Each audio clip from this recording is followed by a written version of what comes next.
Selamat malam Bu Susi. Terima kasih meluangkan waktu di CNN Indonesia Prime News. Disebut kemarin begitu Bu, dalam unjuk rasa kebijakan Anda kebijakan yang gegabah. Anda tidak mengerti tentang alat tangkap ikan tradisional yang begitu menguntungkan masyarakat nelayan tradisional. Anda hanya ingin mencari popularitas saja dan lain sebagainya. Apa tanggapan Anda atau sikap dari Anda sendiri sebagai Menteri Kelautan dan Perikanan tentang unjuk rasa yang sebenarnya bukan pertama kali ini terjadi sebenarnya Bu? Sebetulnya untuk saya agak aneh kalau masyarakat Cantrang nih demo kemarin. Karena kita kan setelah pertemuan Ombudsman, ketemu di Pak Presiden, kita udah menyetujui mereka minta waktu 2 tahun. Ombudsman juga kasih 2 tahun. Dan kita sudah penuhin, cuma saya tidak bisa memberikan mereka WPP wilayah lain. Karena banyak daerah-daerah lain yang tidak setuju dengan alat tangkap cantrang juga. Dan sebetulnya cantrang itu dulu yang diperbolehkan yang di bawah 30 GT. Nah, saya juga melihat, bukan kita tidak tahu, jadi kita hasil studi kita, alat tangkap cantrang itu kan nangkap ikan rucah, ikan kuniran, mata goyang, ikan-ikan murah. Nah, sekarang ini pasca penertiban illegal fishing, itu ikan banyak sekali.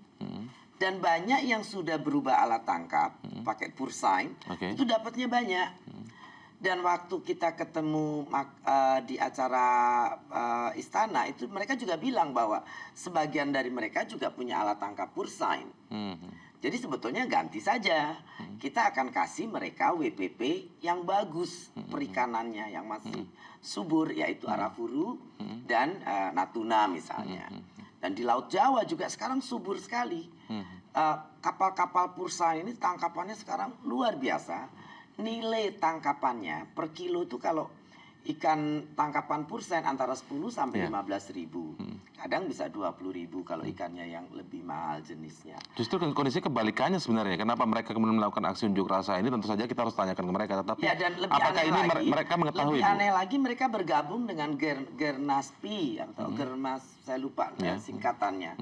Yang mana tuntutan Germaspi itu adalah bubaran Satgas 115, terus kapal-kapal asing minta jalan lagi. Jadi sebetulnya kalau kapal asing jalan lagi dan Satgas 115 yang menertibkan illegal fishing ini berhenti, kan itu sebetulnya yang ngambil ikan-ikannya mereka juga.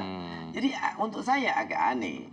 Dan kemudian kita juga lihat bahwa saya inginkan windfall perikanan. Ini kan di mana-mana tangkapan naik. Nilai tukar nelayan dulu waktu Pak Jokowi masuk pertama pemerintahan ini cuma 102. Kemarin akhir tahun sudah 107. Tadi saya dapat berita kuartal pertama tahun 2016 itu sudah 110. Kemudian di Bitung yang katanya kemarin diinfokan kemiskinannya naik, ternyata Bitung nilai tukar nelayannya justru lebih tinggi dari tempat lain, 111. Dan pendapatan nelayan kemarin juga saya lihat di Metro TV itu sudah tidak jauh lagi, karena kapal-kapal asing yang mencuri sudah tidak ada lagi. Nah, menurut Anda ini hanya sebagian kecil atau orang yang ditunggangi menurut Anda? Ya, kapal-kapal asing yang setelah moratorium, kan moratorium sudah selesai, kita investigasi, kita analisis, dan intinya kan kita sebetulnya penertiban IUU fishing ini untuk kesejahteraan, supaya ikannya ada. Pemerintah mau bikin kapal, jaring, kasih sama nelayan, kalau ikannya nggak ada, untuk apa? Nah, selama 10 tahun terakhir, itu 115 cold storage bangkrut, tidak punya bahan material. Kemudian jumlah nelayan juga jauh menurun, karena tidak menarik, nangkap ikan susah. Pulau Jawa ini, Laut Jawa sudah overfishing. Pursain mereka kalah oleh perusahaan-perusahaan asing. Nah, kapal asing ini masuk Indonesia, itu mulai dilegalkan tahun 2001. Jadi mereka, tapi persoalannya kapalnya izin 1, kapalnya ada 10, ada 5. Bahkan merajalela banyak yang tidak berizin sama sekali. Makanya Pak Jokowi membuat program penenggelaman kapal, mengeksekusi undang-undang kita untuk deterrent effect. Dan juga sebetulnya itu di sisi lain yang tidak kita bicarakan selama ini adalah untuk menjaga kesatuan aksi. Karena kan ribuan kapal asing ini yang bukan cuma nyuri ikan tapi juga pakai BBM kita, yang kemarin Pak Menteri ESDM bicara sampai 37% daripada solar nasional itu disedot tengah laut. Nah, mereka juga selama ini kegiatan transshipment apa semua di tengah laut kan. Nah, kita lihat dari sini itu satu-satunya cara adalah memoratoriumkan mereka untuk sementara kapal-kapal eks asing. Jadi aneh kalau kemarin bicara tentang moratorium lagi. Moratorium sudah tidak ada. Analisis evaluasi kita dan kita ingin ini untuk menjadi ya semacam ada tax amnesty kan. Kita ada out of court settlement. Jadi sudah melakukan itu ya KKP? Ya ini di ANEF lalu kita minta mereka untuk deregistrasi saja keluar ke perhubungan, minta deregistrasi, tanggalkan kewarganegaraan kapal, pulang. Nah tapi tentunya kalau ada kewajiban pajak apa ya bayar dulu lah gitu kan. Kita sudah baik, kita tidak mengambil kriminalisasi. Gitu tidak dipidanakan maksudnya Bu ya? Ya, karena bukan itu yang kita tuju. Kita membuat polisi supaya untuk being fair. Kapal ribuan ini juga kan pasti dulu di Indonesia pasti ada bermain dengan aparat, dengan KKP, dengan semua. Jadi tidak mutlak kesalahan mereka begitu ya? Ya tidak mungkin lah dari negara luar masuk ke negara kita berani begitu saja kalau tidak ada network dan kaitan di sini. Nah kita kan bukan mau mencari-cari kesalahan masa lampau. Kita sudah ini selesai, kita bergerak ke depan. 1-2 oknum mungkin sampai sekarang masih ada. Bulan Agustus saya pernah juga ngeluh. Pidato saya bawa minta tolong pejabat-pejabat tinggi ini, Bu ya jangan atau pensiunan atau tokoh masyarakat datang ke saya minta tolong itu kapal ratusan ribuan di Thailand tidak jalan atau di mana kenapa nggak kamu izinkan saja kerjasamakan saja. Kita sudah tutup ini. Jadi ada pejabat-pejabat yang memang datang. Ada bekas pejabat, tokoh masyarakat, bersilaturahmi, tapi ujungnya ngomong, tolong itu dong kapal ribuan. Saya ngapain saya mikirin kapal negara lain? Kapal kita di Pulau Jawa ini kan mesti bisa kemana-mana di Indonesia. Yang dibilang kapasitas dalam negeri tidak memadai lah, sebetulnya banyak kapal lokal yang besar. Tapi selama ini mereka memarkdown ukuran.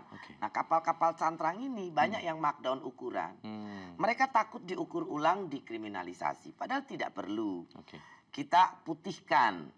Nah kita juga sekarang buka gerai biar cepat. Kita kasih WPP di Natuna dan di Arafuru yang subur. Dulu wilayah ini kebanyakan kapal asing. Sekarang kita mau dorong nelayan-nelayan Pantura ke sana supaya dapat ikan lebih banyak. Apakah mungkin mereka merasa kesulitan kalau sampai diarahkan ke Arafuru dan Natuna begitu? Mereka juga sampai dari Jawa kan sampai Kalimantan sampai. Karena itu alasannya mereka sampaikan Bu, terlalu jauh arah yang baru itu. Ternyata yang kemarin beberapa yang kapalnya besar-besar nyampe juga ke Natuna dan tidak ada masalah. ZEE itu bukan high seas. Dari mereka juga sudah ke Maluku, kemana kan sampai, bukan tidak sampai. Ke Kalimantan dan saya pikir dan juga pemerintah kan punya program. Kalau mereka mengalihkan alat tangkap, kita kasih WPP di sana. Yang kedua, KUR ada untuk pengalihan alat tangkap. Yang ketiga, mereka bisa minta restrukturisasi untuk masa pengalihan alat tangkap ini supaya tidak berat beban perbankannya. Untuk yang punya pinjaman terhadap perbankan.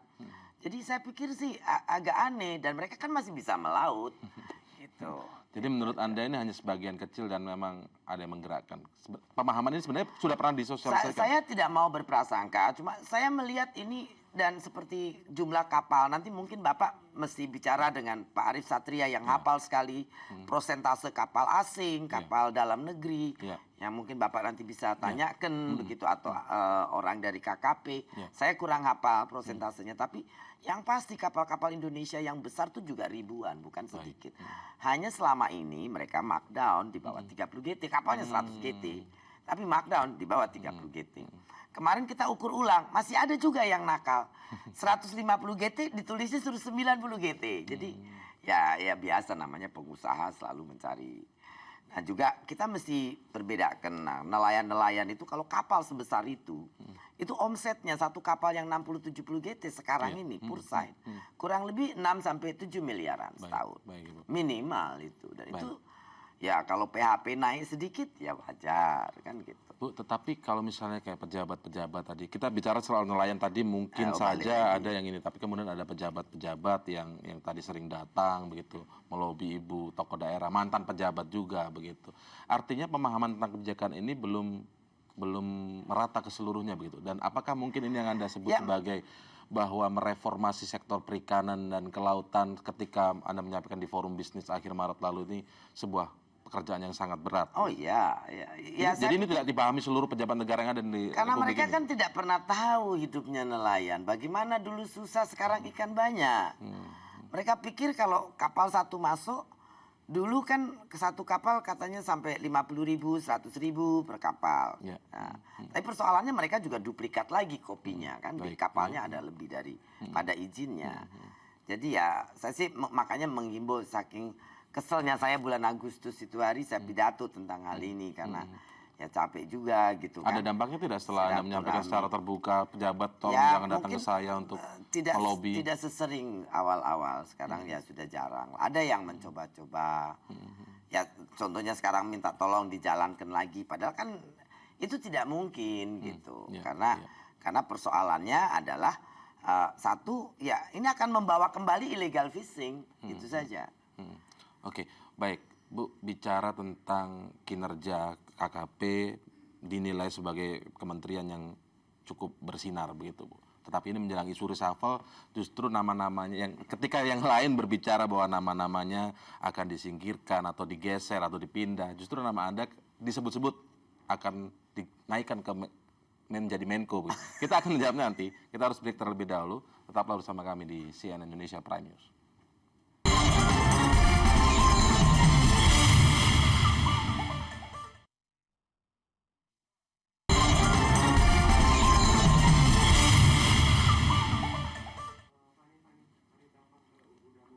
Baik, saya masih bersama dengan Menteri Kelautan dan Perikanan Susi Pujiastuti. Nah, ini kemudian kita bicara, Bu, tentang isu reshuffle. Kenapa kami harus menanyakan? Karena disebut-sebut begitu.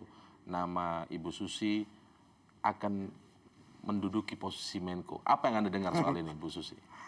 Ya, itu rumor saja. Saya terakhir ketemu Pak Presiden juga tidak ada bicara apa-apa dan no clue. Dan Pak Rizal is a good man there. Kan dia saya pikir sangat baik dan untuk saya counterpart kerja yang juga sangat baik. Ya.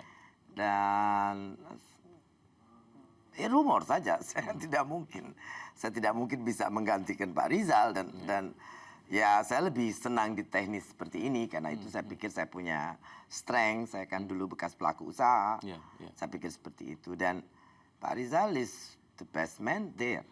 Di tempat itu, untuk di posisi itu. Menurut pendapat saya. Sejauh ini koordinasi kerja antara Sangat Ibu bagus dengan beliau, sangat Rizal bagus. Ramli. Sangat bagus.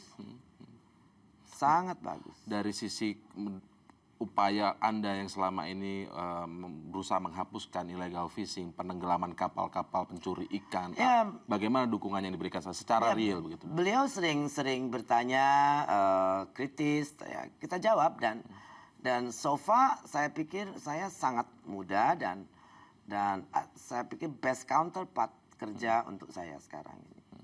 Di pemerintahan ini sebenarnya menurut Anda siapa begitu, Bu, yang paling sering berhadapan dengan Anda, Bu, dalam arti koordinasi yang harus cukup keras, kemudian komunikasi yang cukup sulit untuk menjalankan semua kebijakan-kebijakan semua baik. Ibu Susi. Kita seperti pengukuran kapal dengan Pak Yonan juga sekarang kita sudah buka gerai bersama, baik.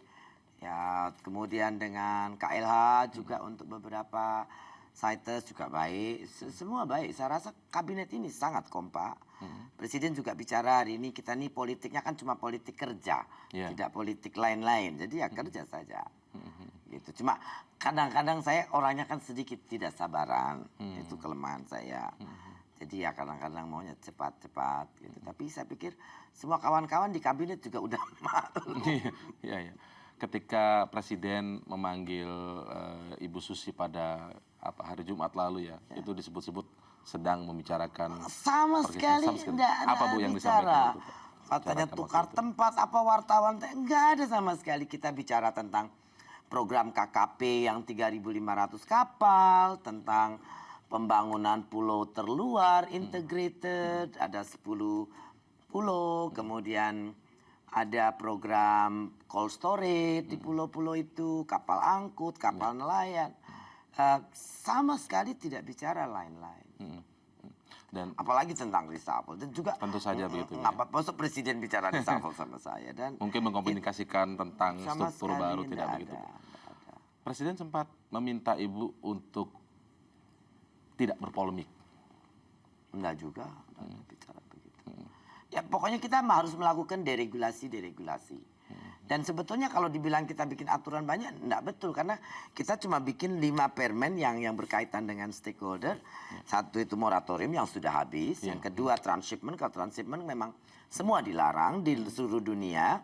Tapi kalau kapal angkut dari fishing ground ke port, itu kita sudah fasilitasi dengan observer, dengan adanya pengawasan kamera, dengan juga pernyataan nanti daripada pemilik kapal bahwa mereka tidak akan jual ke luar di tengah laut, bahwa itu hanya untuk membawa dari fishing ground ke port. Itu sudah tidak. Kemudian yang Permen 58 kan tentang disiplinary karyawan KKP.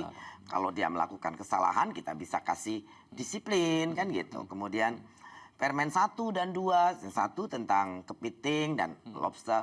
Saya pikir itu wajar untuk menjaga kelestarian. Enforcement di lapangan ya susah juga. Dan kita juga tidak enforce sampai hari ini. Tidak kepada para penangkap dan kepada para nelayan kan gitu. Kalaupun ada ya yang ekspor kita atur, itu saja. Intinya kita tidak sampai enforcementnya ke lapangan, kan tidak seperti itu. Kemudian kalau pukat, cantrang kan dari tahun 1980 sudah ada PP yang melarang itu. Dan selama ini selalu menjadi konflik horizontal antara nelayan alat tangkap lain dengan alat tangkap pukat atau cantrang gitu kan. Itu persoalan. Ujungnya sebuah kebijakan yang baik adalah hasil yang baik begitu, Bu. Dari sisi PDB misalnya di sektor perikanan sendiri di akhir tahun 2015 dibanding 2014 sendiri seperti apa, Bu? Kuartal pertama itu kita tumbuh 8,2 PDB-nya. Sebelumnya tidak pernah 8? Tidak pernah. Dulu cuma maksimal berapa? 6,5, 7 mungkin pernah. Tapi ingat saya 6 lebih gitu. Sebelum pemerintahan ini, sebelum pemberantasan IUU fishing. Dan terakhir 2015 kuartal terakhir itu 8,96. Pada saat ekonomi semua sektor melemah, dunia juga melemah, perikanan meloncat, itu kan berarti sudah terasakan. Dan yang kedua, ini diraih oleh kekuatan 100% dalam negeri. Karena kapal-kapal asing kan kena moratorium kemarin sampai Oktober kemarin. Jadi kalau kita bilang kita tidak punya capacity, itu tidak betul. Selama ini ikannya habis diambil oleh kapal-kapal pencuri ikan. Yang jumlahnya kalau dibanding dengan porsi total jumlah kapal, tidak berapa. Mungkin nanti Bapak harus wawancara Pak Arief. Lalu menyumbangkan deflasi. Pada saat semua komoditi inflasi karena harga mahal naik, perikanan harganya turun. Saya mengerti masyarakat masih belum happy karena harganya masih terlalu tinggi. Tapi dibanding 2 tahun yang lalu sudah jauh lebih murah. Sekarang contoh di kampung saya udang sekarang sehari bisa 1 ton kalau sedang cuaca bagus, musim bagus. Sudah lama kita nggak pernah lihat. Tapi kenapa kembali lagi kita tidak ingin mengungkit-ungkit, tapi kembali lagi kenapa kemudian mereka ada yang mengatakan bahwa justru dengan kebijakan baru Ibu ini mereka tidak bisa lagi menghasilkan hasil laut yang lebih banyak dibanding kalau sebelumnya. testimoni dari banyak tempat, dari data kita, penangkapan di timur Indonesia naik 240% dari biasanya. Kemarin saya lihat juga ada footage-nya Metro TV di mana di Jepara yang tidak pakai cantrang juga tangkapannya bagus. Lalu Bitung juga nelayan rata-rata dapat 2 juta per orang. Kemudian Sabang yang biasa 1 ton sehari, sekarang sampai 20 ton, Lampulo, Aceh. Dan ini mungkin nanti tinggal distribusi saja. Kalau satu tempat kekurangan bahan baku, ya kita tarik dari tempat lain kan seperti itu. Baik, Bu, kemudian setelah soal moratorium itu sudah dicabut begitu selesai, kelanjutannya apa? Apa hanya seperti ini aja? Kemudian kelanjutan menjaga agar kapal-kapal asing yang nanti bisa saja dengan segala akalnya kembali melakukan illegal fishing, izin satu tapi kapalnya ada 10. Pemerintah misalnya kan gitu. sudah buat Satgas 115 dan KKP juga PSDKP kita sudah dilengkapi dengan kapal tambahan aja bulan ini jadi besok nih. Baik. Saya launching 4 kapal Orca. Besar 60 meteran. Nah, ini akan kita dorong ke Natuna dan jagain perbatasan-perbatasan. Nah, kemudian kita kerjasama dengan Google untuk memantau marine traffic. Oke. Kemudian kita juga kerjasama dengan UNODC, juga dengan NOAA, juga dengan Australia. Kita sudah buat joint communique dengan Timor Leste dan Papua Nugini untuk bekerja sama memantau perbatasan kita. Karena ya saya yakin orang yang mencuri sih pasti tetap ada. Tetap akan datang kan, Bu? Ya karena kita kaya sekali. Dan kita recovery kan setahun ini ribuan kapal berhenti kan. Itu kaya banget. Dan itu yang kita nikmatin sekarang oleh para nelayan. Sehingga nilai tukar nelayan naik jadi 110. Baik, Bu, kemudian ketika ini sudah berjalan, program ini berjalan baik begitu, Bu. Untuk tingkat kelanjutannya kerjasama dengan TNI dalam soal peledakan kapal misalnya, itu masih akan terus terjadi. Kan dalam Satgas Karena itu ada yang mempertanyakan bersama-sama. efisiensi dari peledakan-peledakan kapal Dan ini kalau itu sistem kemarin sudah berjalan. selama 1 tahun kemarin tidak nyampe 1 miliar biaya untuk peledakan kapal. Ya. Jadi masih akan terus efek deteren itu masih akan terus dikedepankan. Kan itu undang-undang. Bukan persoalan deteren efek lagi, memang undang-undang kita seperti itu. Dan itu harus kita laksanakan. Undang-undang kan amanah. Untuk apa kita buat undang-undang kalau tidak dilaksanakan, tidak di comply kan? Undang-undang itu ada untuk mengatur kita. Baik, di tengah keberhasilan begitu yang dilakukan oleh Kementerian KKP begitu, Bu. Ada tidak kemudian kementerian-kementerian lain yang justru mengkritisi kinerja dari Ibu Susi? Ya, saya tidak tahu, so far saya tidak ada yang menyampaikan itu. Ya, mungkin saja, tapi seingat saya sih tidak ada. Baik, Bu, ini sedikit di luar KKP, Bu, tapi masih tentang figur Ibu Susi begitu. Ini sebagai pertanyaan penutup begitu. Nama Ibu Susi cukup populer di sejumlah survei, bahkan namanya cukup tinggi begitu. Dalam konteks apa? Dalam konteks Pilgub DKI. Nama Ibu, nama Ibu disebut-sebut adalah figur yang bisa menyaingi sosok Basuki Cahayapurnama atau Ahok, dan Anda disebut-sebut akan diminta untuk mengundurkan diri dari kabinet. Media tuh Bagaimana? rumornya banyak sekali. Ya, Pertama karena ini saya kami mau jadi mengklarifikasi. Menko, sekarang gubernur. Ya Pak Ahok itu gubernur yang sangat saya pikir banyak membawa perubahan untuk Jakarta. Dan mencari figur sebaik beliau tidak mudah di negeri ini. Saya salah satu yang mengagumi Pak Ahok. Jadi ya rumor saja, wartawan selalu bikin rumor. Karena itu kita mengklarifikasi, ini artinya apakah bisa kita artikan Ibu Susi tidak tertarik sama sekali atau Ya, melihat nanti saja? Rumor saja, selalu rumor. Saya kadang-kadang bingung, kau tuh dari mana asalnya, dari mana ininya.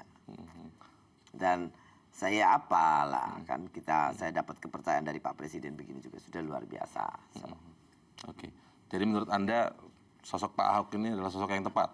Ya, beliau orang hebat. Sejauh ini menurut Anda bisa mengelola Saya dengan rasa baik? kerasnya Jakarta memang harus diimbangin oleh orang sekeras beliau. Anda merasa karakter kinerja seorang Ahok dan karakter kinerja seorang Susi Pujastuti Ya tidak sama, berbeda-beda, pasti beda. Orang tidak mungkin sama kan. Cara apa Ahok, cara Susi ya beda, dan cara Pak Yonan beda, cara menteri ini beda kan. Kami pernah menanyakan hal serupa kepada sosok Bu Risma begitu ya, wali kota Surabaya. Dengan tegas Bu Risma bilang, saya tidak akan mencalonkan diri sebagai calon gubernur DKI Jakarta. Kalau Ibu Susi ini artinya Ya kalau beliau kan memang sudah jadi kepala daerah, bisa menjawab. Kalau saya kan it's out of clue. Iya. Gitu. Jadi tidak tahu bagaimana mau menyikapinya, apakah mau menolak, apa nanti lihat nanti saja begitu. Kan juga konteksnya kan tidak apa, saya bukan karir pemerintah daerah. Ya. So, jadi kalau menteri kan membuat sebagai regulator, Baik. bukan pimpinan daerah, berbeda saya pikir. So. Oke, baik Bu, terakhir sekali untuk KKP ini ke depan di 2016, di 2015 akhir tahun sudah meningkat PDB-nya, apa jaminan atau target gitu? PDB-nya akan semakin meningkat lagi atau bisa Target tetap? kita setelah kapal Dan ini apa paling-palingnya? terbagi mudah-mudahan bisa nyampe 12-15%. 12 sampai 15%. Mudah-mudahan. Baik. Terima kasih Bu Susi Pujastuti telah memberikan waktu ke CNN Indonesia Prime News. Selamat malam.